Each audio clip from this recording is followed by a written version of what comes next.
노회 잘 다녀왔습니다. 기도해 주셔서 감사한 마음을 전합니다. 오늘 31번입니다. 성령님의 효과적 부르심. 제가 문제 읽으면 여러분 답을 읽어주시면 되겠습니다. 효과적인 부르심은 무엇입니까? 효과적인 부르심은 하나님의 성령이 하시는 역사로서 우리의 죄와 비참의 상태를 깨닫게 하고 우리의 지성을 밝혀 그리스도를 알게 하며 우리의 의지를 새롭게 하고 우리를 설득하여 복음 안에서 값없이 주어지는 예수 그리스도를 영접할 수 있게 하는 것입니다. 아멘.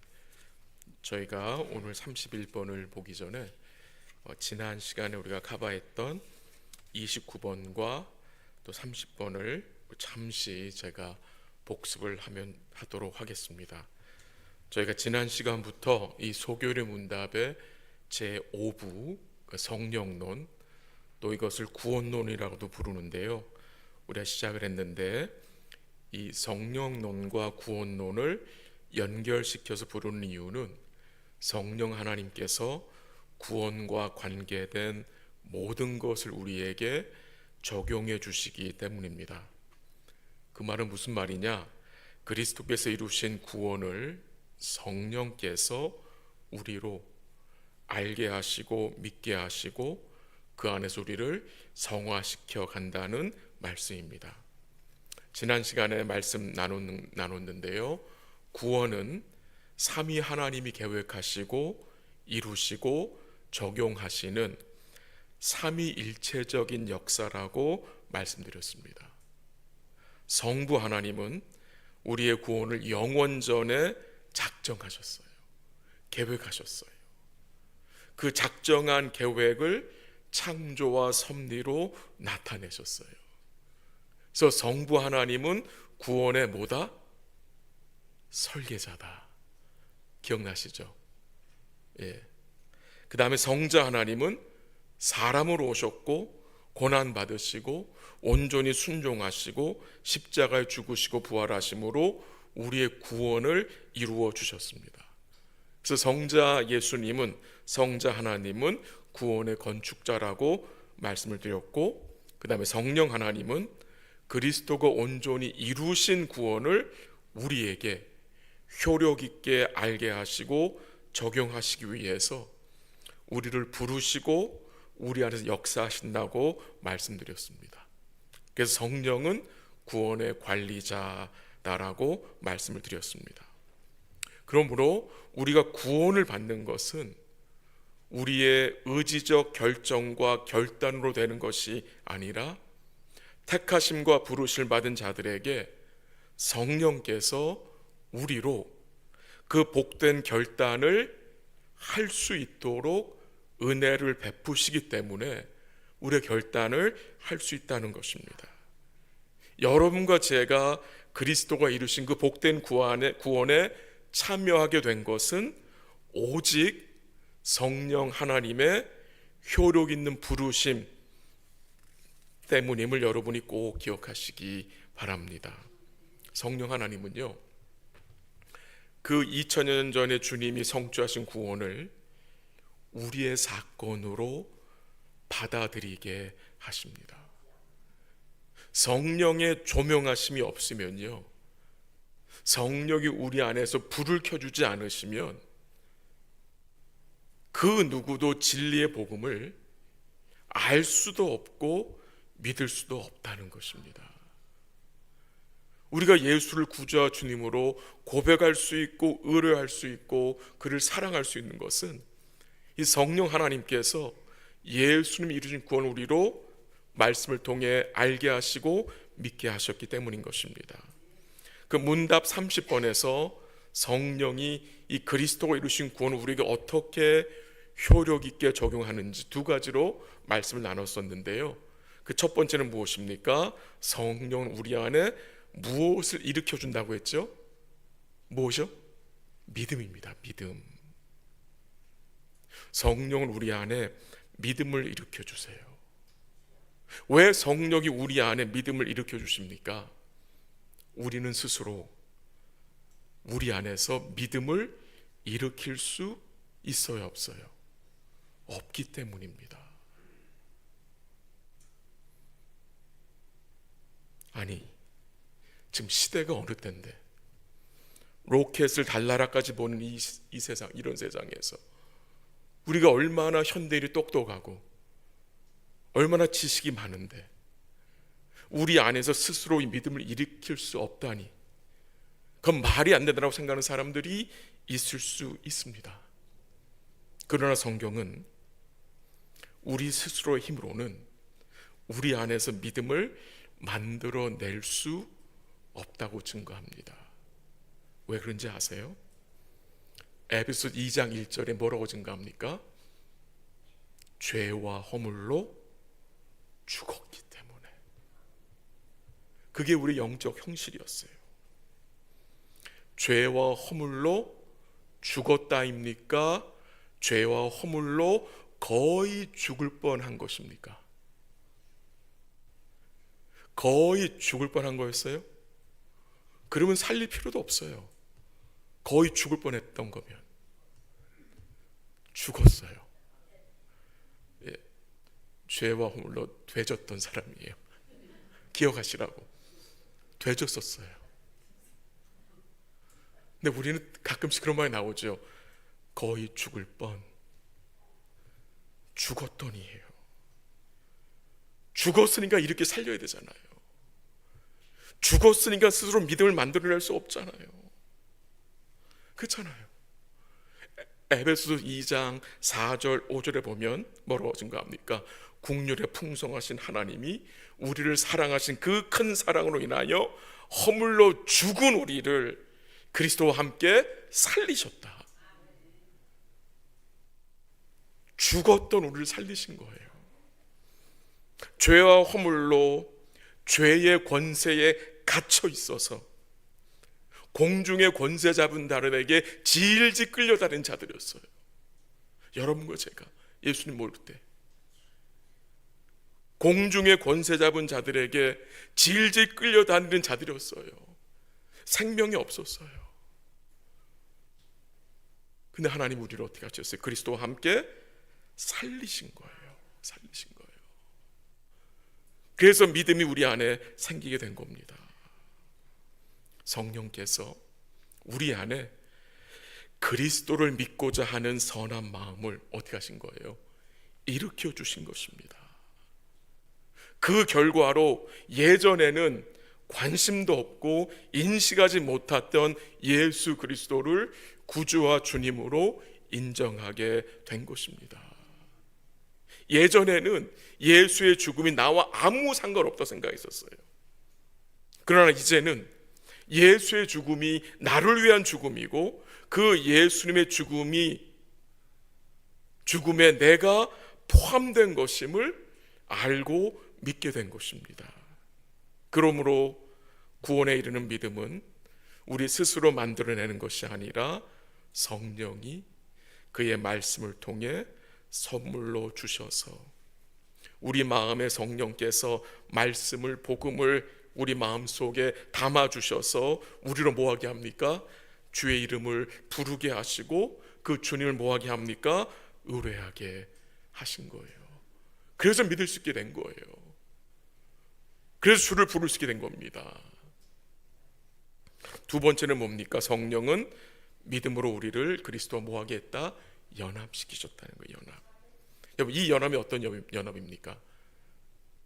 그 어떤 것도 이 연합된 이 관계를 떼어낼 수가 없습니다.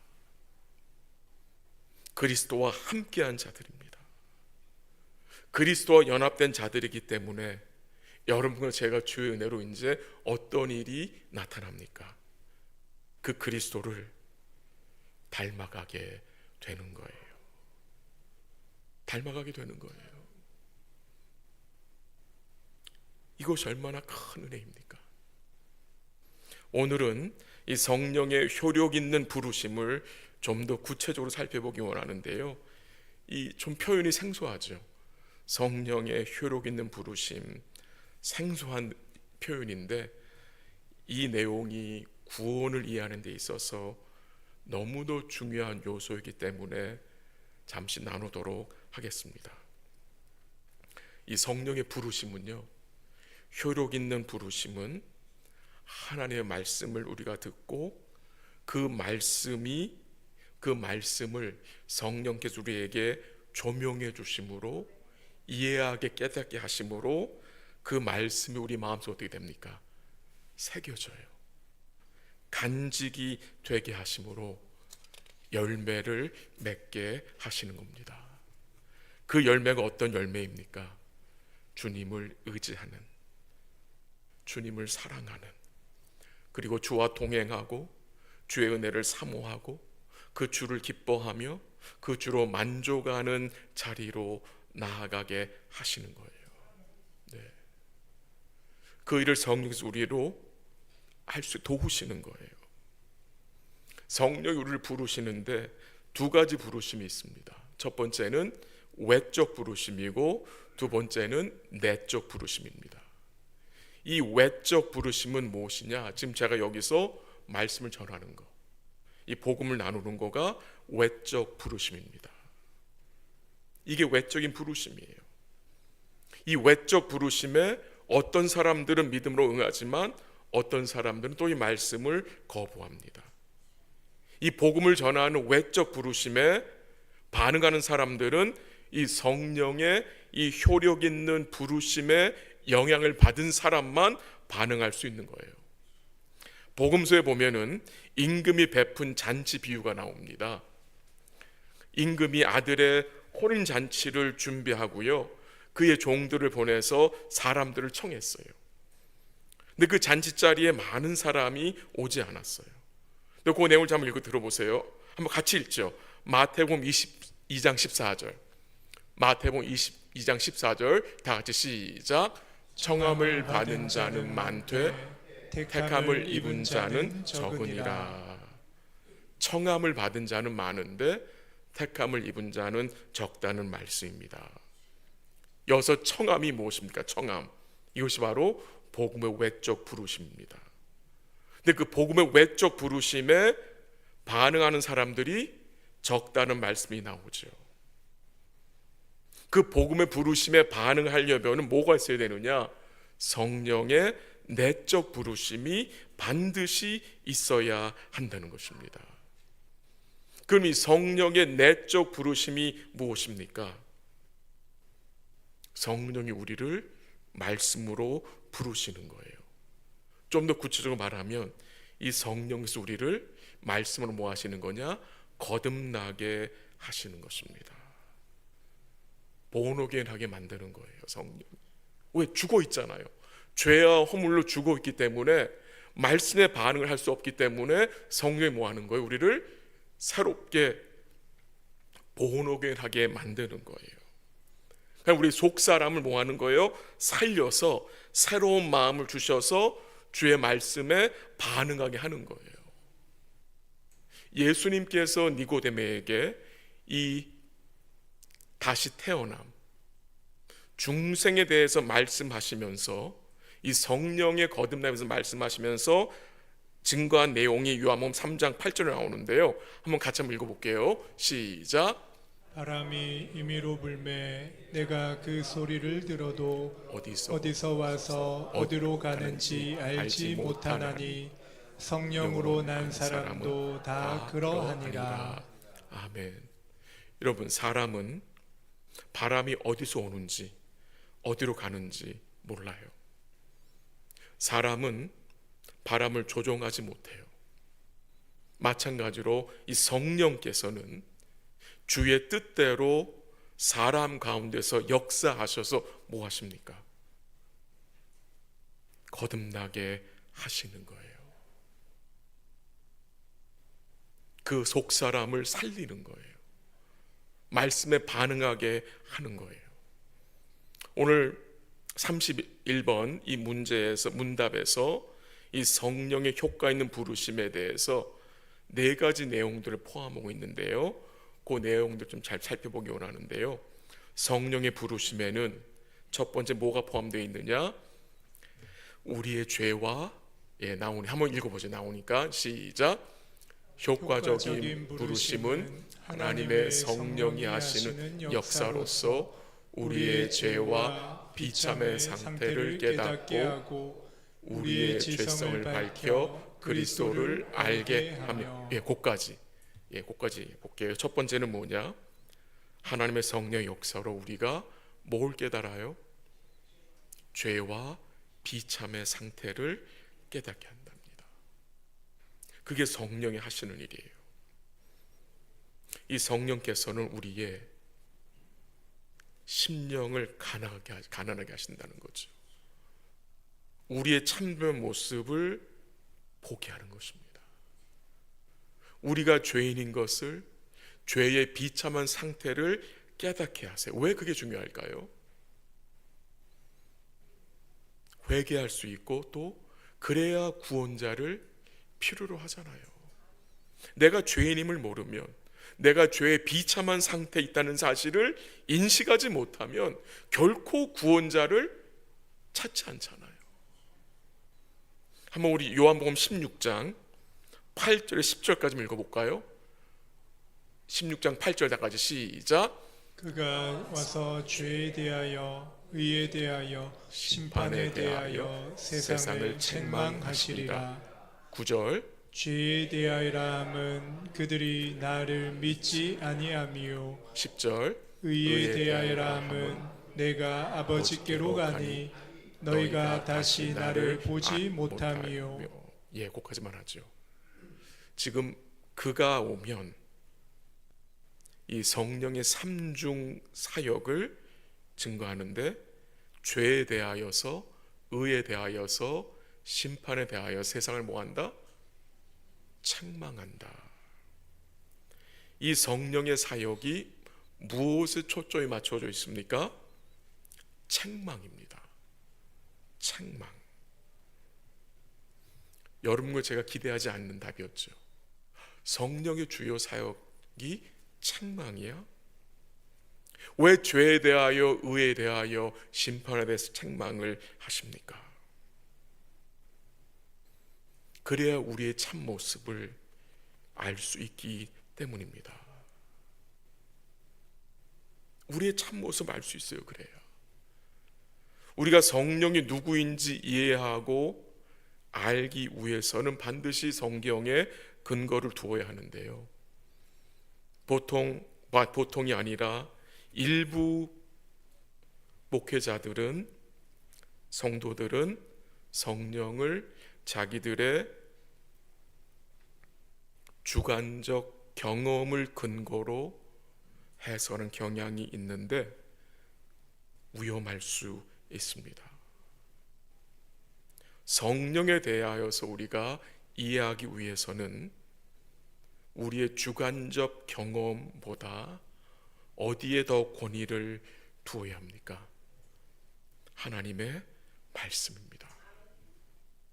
성령은 주의 말씀을 통해서 우리의 죄를 뭐 하세요? 책망하십니다. 그래야 회심이 일어날 수 있습니다.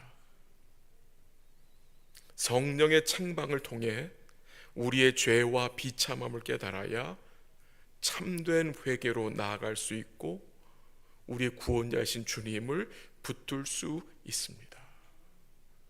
나의 참된 죄된 모습을, 비참한 모습을 보지 못하면 참된 회개로 나아가지 못하게 됩니다. 9절 보세요. 9절, 16장 9절 한번 다시 한번 읽어볼까요? 죄에 대하여라 함은 그들이 나를 믿지 아니하며. 죄가 뭐라고 합니까? 죄가 뭐라고요? 나를 믿지 아니하며. 죄를 주를 믿지 않는 것으로 증거하고 있습니다. 10절까지 읽었으니까 10절까지 읽어볼게요. 10절 시작. 의에 대하여라 함은 내가 아버지께로 가니 너희가 다시 나를 보지 못하며. 의에 대한 책망과 주님이 아버지께로 가는 것을 연결시키는데, 아마 이 말씀은 예수님이 죽으시고 부활 승천하심으로 그가 죄인이 아니라 의로우신 하나님의 아들이심이 증명되었는데, 이 의로우신 예수님을 멸시하고 믿지 않는 자들은 반드시 책망을 받아야 함을 또한 우리를 생각하게 하는 말씀으로 생각이 됩니다. 성령이 말씀으로 우리를 책망하는 것은 결국 우리를 누구한테 인도합니까? 그리스도에게로 인도합니다. 그 내용을 우리는 오순절 베드로의 설교를 통해서 다시 한번 확인할 수 있는데요, 사도행전 2장 14절에서 36절에 보면은 사도 베드로의 설교가 나오는데, 그 설교를 들은 사람들이 어떻게 반응을 했습니까? 한번 살펴볼까요? 사도행전 2장 36절 다 같이 시작. 그런즉 이스라엘 온 집은 확실히 알지니 너희가 십자가에 못 박은 이 예수를 하나님이 주와 그리스도가 되게 하셨느니라 하니라. 37절. 그들이 이 말을 듣고 마음에 찔려 베드로와 다른 사도들에게 물어 이르되 형제들아 우리가 어찌할꼬 하거늘. 38절. 베드로가 이르되 너희가 회개하여 각각 예수 그리스도의 이름으로 세례를 받고 죄 사함을 받으라. 그리하면 성령의 선물을 받으리니 이 약속은 너희와 너희 자녀와 모든 먼데 사람 곧 주 우리 하나님이 얼마든지 부르시는 자들에게 하신 것이라 하고. 좀 내용 길었는데요, 여기서 무엇인 거 됩니까? 베드로의 설교를 듣고 마음에 찔려서 어찌할꼬 하는 회개가 일어났습니다. 마음에 찔려서 우리가 어찌할꼬. 왜 찔렸을까요? 왜 그들의 마음이 찔렸을까요? 성령께서 베드로가 전한 복음을 통해서 이 백성들의 마음을 책망하셨기 때문에 이들이 자기들이 죄인인 것과 이 비참함을 깨닫게 되었기 때문입니다. 그래서 그들 마음 속에 죄로 찔렸어요. 말씀으로 찔렸을 때에 어떤 일이 어떤 일이 나타납니까? 그들의 마음을 찌르는 그 말씀이 어떤 말씀이었습니까? 36절 한번 다시 한번 볼까요? 다시 한번 시작. 그런즉 이스라엘 온 집은 확실히 알지니 너희가 십자가에 못 박은 이 예수를 하나님이 주와 그리스도가 되게 하셨느니라 하니라. 이스라엘 온 집이 확실하게 알아야 할 것이 무엇이라고 합니까? 너희가 십자가에 못 박은 이 예수, 너희가 죄인이라는 거잖아요. 너희가 예수를 십자가에 못 박은 장본이라는 거예요. 그러나 하나님이 어떻게 하셨다고요? 그 예수를 하나님이 주와 그리스도가 되게 하셨다. 자기들 때문에 죄 없으신 예수님이 십자가에 죽으셨다는 사실을 성령께서 이 이스라엘 백성 마음속에 깨닫게 하시고 믿게 하신 것입니다. 그 결과 뭐가 나오는 겁니까? 회개입니다. 회개. 그리고 이 회개는 주를 믿기 위해서는 결국 하나님 또 어떤 역사를 하셔야 되느냐? 하나님께서 불러주셔야 되는 거예요. 그게 39절에 나오는 거예요. 다시 한번 39절 보세요. 다시 한번 시작. 이 약속은 너희와 너희 자녀와 모든 먼데 사람 곧 우리 하나님이 얼마든지 부르시는 자들에게 하신 것이라 하고. 뭐가 증거됩니까? 하나님이 부르셔야 이 은혜를 입게 되는 거예요. 하나님은 먼 데 있는 우리들까지 불러주셔서 성령의 역사하심으로 우리를 뭐하게 하셨어요? 회개케 하시고 주를 믿게 하심으로 구원의 은혜에 참여케 하신 거예요. 그래서 성령의 효력 있는 부르심의 첫 번째는 뭐예요? 성령 말씀을 통해 우리의 죄와 비참 깨닫게 하신다고요. 두 번째는 성령의 효력 있는 부르심은 우리의 마음을 또 뭐 하세요? 밝게 하사 그리스도를 알게 하세요. 이게 성령 하시는 일입니다. 우리의 마음을 밝게 해주세요. 지식의 변화는 것, 지식의 변화. 어두운 우리의 마음을 밝히사 그리스도를 알게 하시는 거예요. 한번 확인하죠. 고린도후서 4장 6절입니다. 고린도후서 4장 6절 다 같이 시작. 어두운데 빛이 빛이라 말씀하셨던 그 하나님께서 예수 그리스도의 얼굴에 있는 하나님의 영광을 아는 빛을 우리 마음에 비추셨느니라. 아멘. 우리 마음에 어떤 빛이 비추어졌습니까? 예수 그리스도의 얼굴에 있는 하나님의 영광을 아는 빛을 우리 마음에 뭐 하셨어요? 비춰주셨어요.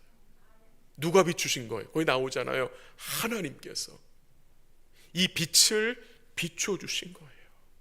우리의 마음을 밝게 하신 거예요. 그래서 예수님을, 하나님의 영광을 우리로 알게 하시고 믿게 하신 거예요. 하나님 비춰주지 않잖아요. 결코 알 수가 없는 거예요. 한 부분 더 확인해 볼게요. 에베소 1장 18절 한번 같이 읽게요. 시작. 너희 마음의 눈을 밝히사 그의 부르심의 소망이 무엇이며 성도 안에서 그 기업의 영광의 풍성함이 무엇이며 19절 그의 힘의 위력으로 역사하심을 따라 믿는 우리에게 베푸신 능력의 지극히 크심이 어떠한 것을 너희로 알게 하시기를 구하노라. 아멘. 사도 베드로가 에베소 교회를 위한 기도인데요. 18절 다시 한번 보여주세요. 처음이 어떻게 시작됩니까? 너희 마음에 뭘 밝히사? 눈을 밝히사. 하나님이 우리 마음의 눈을 밝혀야 무엇을 할 수 있습니까? 부르심의 소망, 기업의 영광의 풍성함, 19절에서는 그의 크신 능력을 알 수 있는 거예요. 우리 마음의 눈을 밝혀주지 않으면 부르심의 소망이 무엇인지, 기업의 영광의 풍성함이 뭔지 모르는 거예요. 그의 능력의 크심을 결코 알 수 없는 거예요. 근데 하나님이 성령께서 어떻게 하셨어요? 우리의 마음을 밝혀주셔서 그리스도를 알게 하셨다는 거예요. 세 번째, 성령의 효력 있는 부르심은 우리의 의지를 또한 새롭게 하신다는 거예요. 한번 찾아볼게요. 에스겔 11장 19절입니다. 에스겔 11장 19절 같이 읽게요. 시작.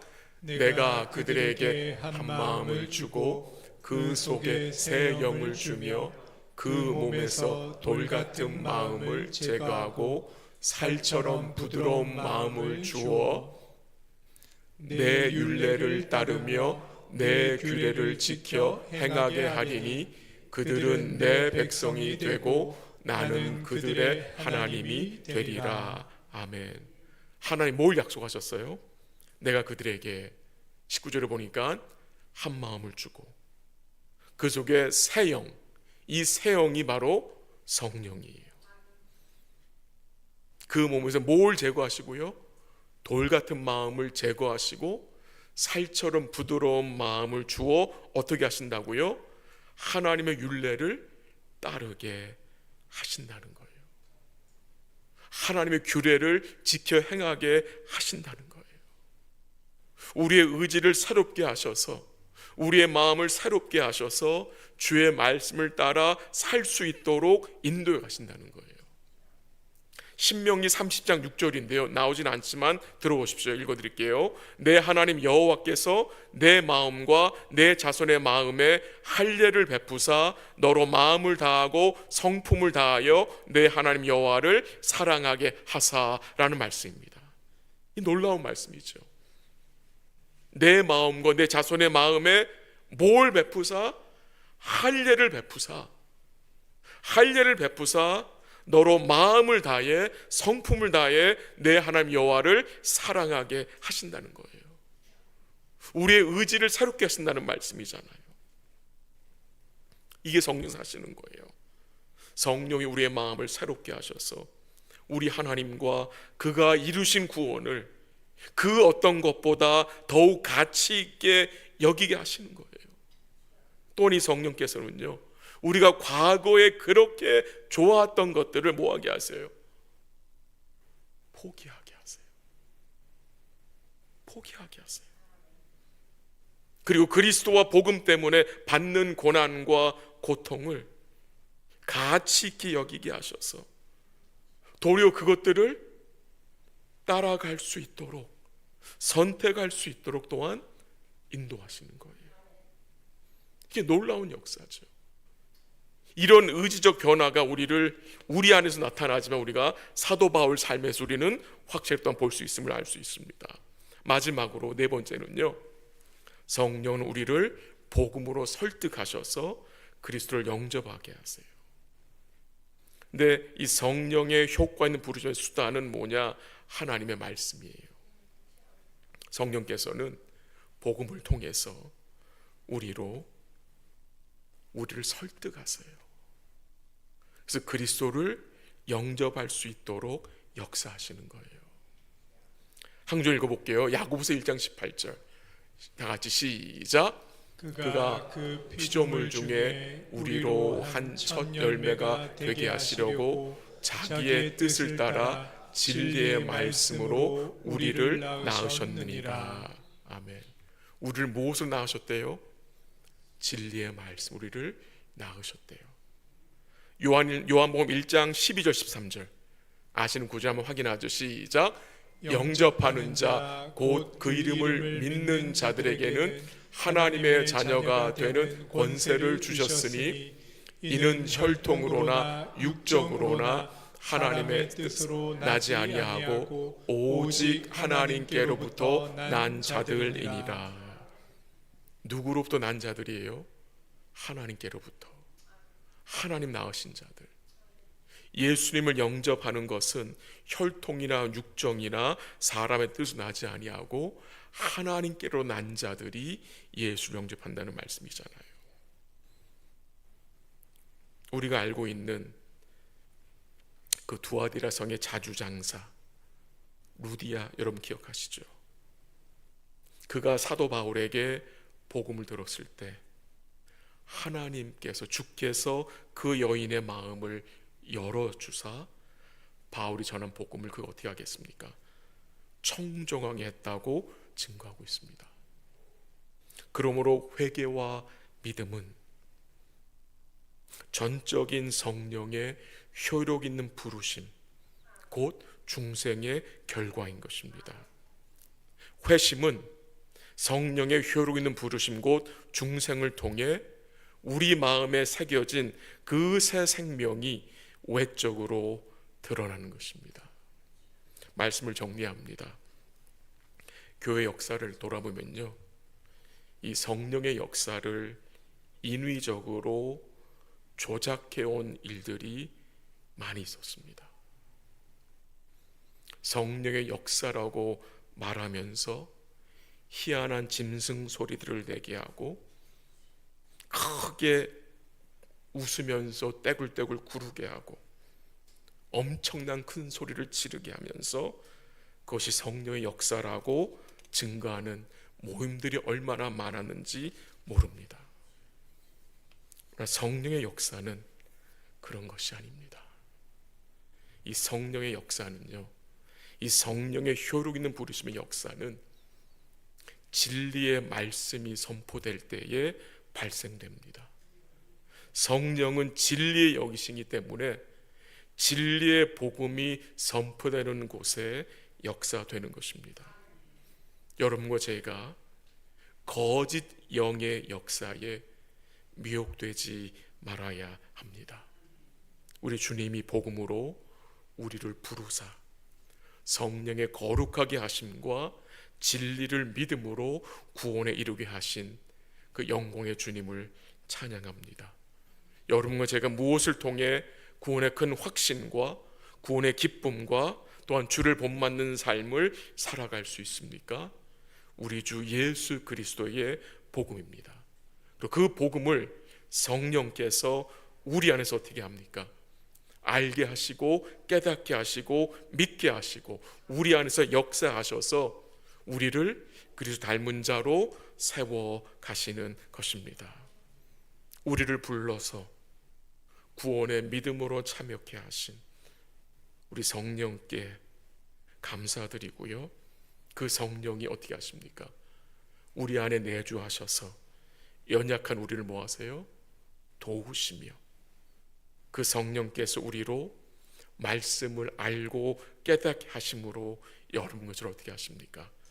거룩하게 세워가시고 우리를 성화시키시는 은혜의 성령이신 것을 기억하시고 남은 주간도 우리 주님 의지하시고 말씀 가운데 또 성령의 충만함을 입는 복된 삶이 되시기를 주의 이름으로 기도합니다.